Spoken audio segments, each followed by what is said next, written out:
हम लोग पढ़ते हैं पैरामीट्रिक और नॉन पैरामीट्रिक टेस्ट। क्या होता है पैरामीट्रिक से, वाई वी से पैरामीट्रिक और why we don't say non parametric test. पहले सिंपल भाषा में समझते हैं, फिर हम लोग बायो में भी समझेंगे। तो सबसे पहले बात करते हैं पैरामीट्रिक टेस्ट। तो हमने एग्जाम्पल में रखते हैं लड्डू का। सिंपल में आपको एग्जाम्पल दिया है यहाँ पे लड्डू। अब लड्डू क्या होता है, तो आप बोर्ड लिख सकते हैं लड्डू, ठीक है ना। और इसका वेट, हर एक लड्डू का वेट और साइज समान होता है। तो आप जानते हैं वेट एक ही मशीन से बनाया जाता है। तो सारे लड्डू का वेट और साइज समान है। तो हम एक स्टैंडर्ड मान के चले हैं कि सारे लड्डू का साइज और वेट क्या होगा, कुछ कुछ ऐसे ही होगा, सबका वेट और साइज समान। तो अगर आपको डब्बा मिल जाए मिठाई का जिसमें लड्डू ही हो,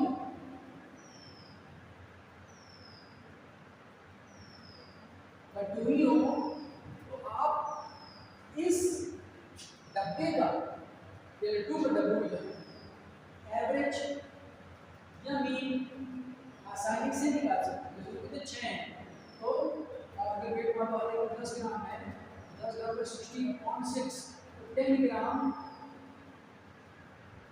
मी निकलेगा, सॉरी 10 ग्राम मी निकलेगा, तो 10 ग्राम मी निकलेगा। ये आप पैरामीट्रिक में आपने पैरामीटर लेके चला कि लड्डू का साइज ये होगा और लड्डू का वेट ये होगा। इसके बेस पर आप आगे कुछ कैलकुलेशन करना शुरू करोगे। तो अगर आप एजम्पशंस नहीं दोगे तो काम नहीं। Here we are taking assumption that size of lambda is this and weight of lambda is this, so we can calculate now all the population, all populations average value अगर इसे पूछा, नहीं तो नहीं कैलकुलेट कर सकते। तो समझो क्या हम लोग आगे चलते हैं। हम लोग इसमें अगला है, इसमें आपका नॉन पैरामीट्रिक, उसको समझते हैं।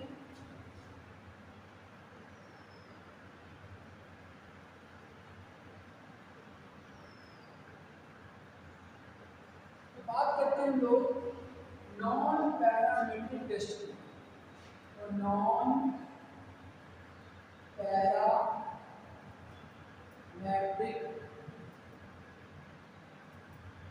टेस्ट, ये क्या मतलब जानते हैं आप लोगों का नमकीन। तो नमकीन क्या है,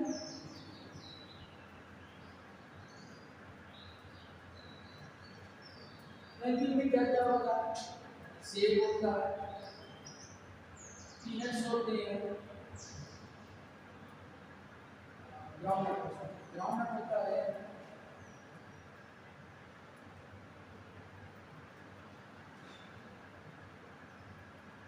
ग्राउंडनट होता है इसमें,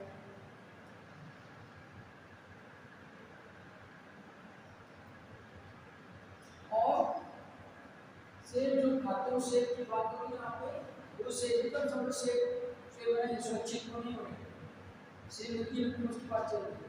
ग्राउंडनट होता है, और इसके अलावा क्या हो सकता है, बाजू बादाम हो सकता है, काजू हो सकता है, कुछ भी इसमें हो सकता है।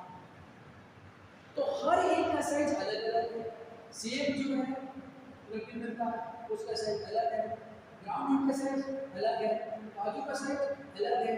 तो हम लोग एक एवरेज नहीं निकाल सकते क्योंकि हर एक की साइज अलग अलग है।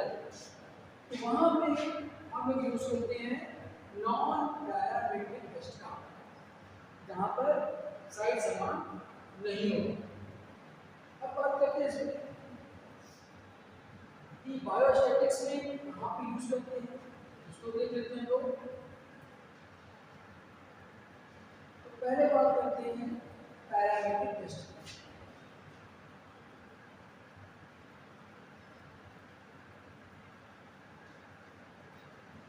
तो पैरामीट्रिक टेस्ट में हमने बताया आपको कि एक स्टैंडर्ड मान के चलते हैं। यहाँ पे आप स्टैंडर्ड मान के नहीं चल सकते, हो सकता है बादाम का साइज सही हो, मूंगफली का साइज छोटा बड़ा हो, मूंगफली तो टूट जाती है। दूसरा सेब जो उसमें होता है नमकीन में, उसका साइज हो सकता है छोटा बड़ा हो, मुझे टूटा है। इसलिए आप इसको नॉन पैरामीट्रिक कहोगे, स्टैंडर्ड मान के नहीं चल सकते कि नमकीन में हर एक चीज ऐसी होगी, इसलिए इसको हम लोग नॉन पैरामीट्रिक कहते हैं।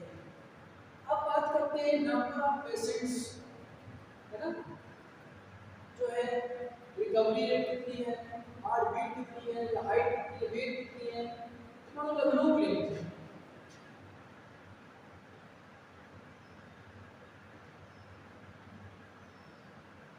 लखनऊ,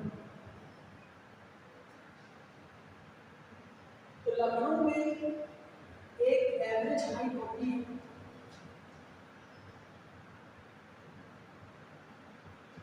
ये एवरेज हाइट लगाई जा सकती है। तो इसमें सबकी हाइट अलग अलग है, ध्यान देना। और नंबर ऑफ पेशेंट्स भी कर जा सकते हैं, नंबर ऑफ पेशेंट भी कर सकते हैं। क्वालिफिकेशन करेंगे वो यहाँ पे देखेंगे कि कुछ एग्जाम पे जो है नंबर ऑफ पेशेंट्स और रिकवरी रेट जो होता है नॉन पैरामीट्रिक होता है, पैरामीट्रिक नहीं होता। यहाँ पर क्यों होता है?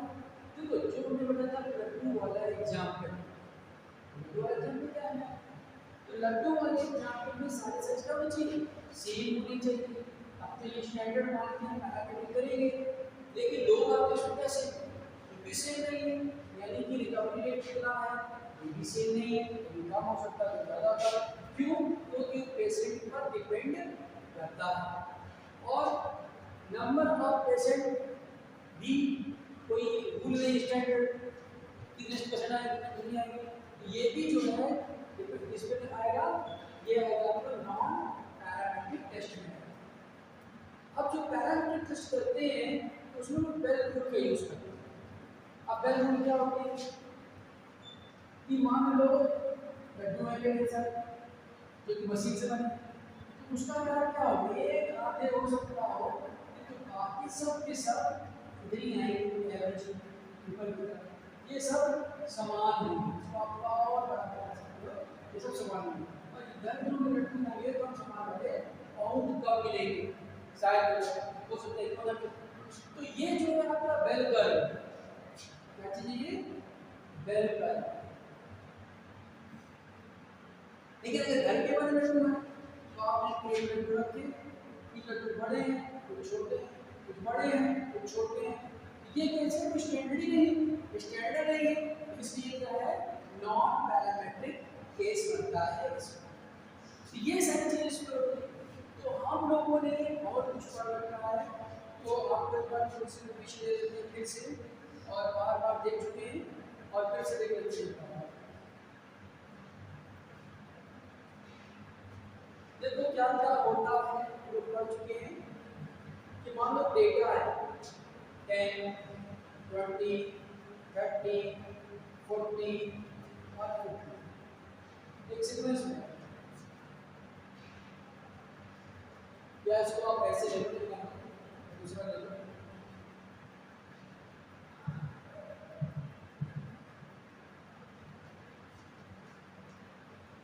तो आप देख लीजिए जैसे कि 3, 5, 3, 6 और देखो 7 ऐसे। तो हम लोग जानते हैं इसका मीन निकालेंगे,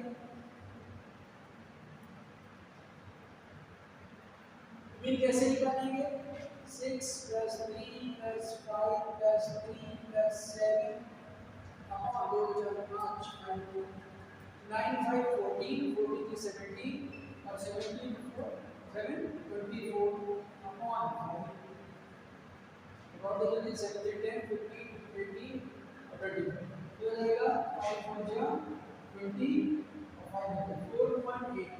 तो सारा डेटा जो है लगभग 4.8 के आसपास आ रहा है, बहुत बड़ा डिस्टर्बेंस नहीं हो रहा है, ये तो मीन होता है।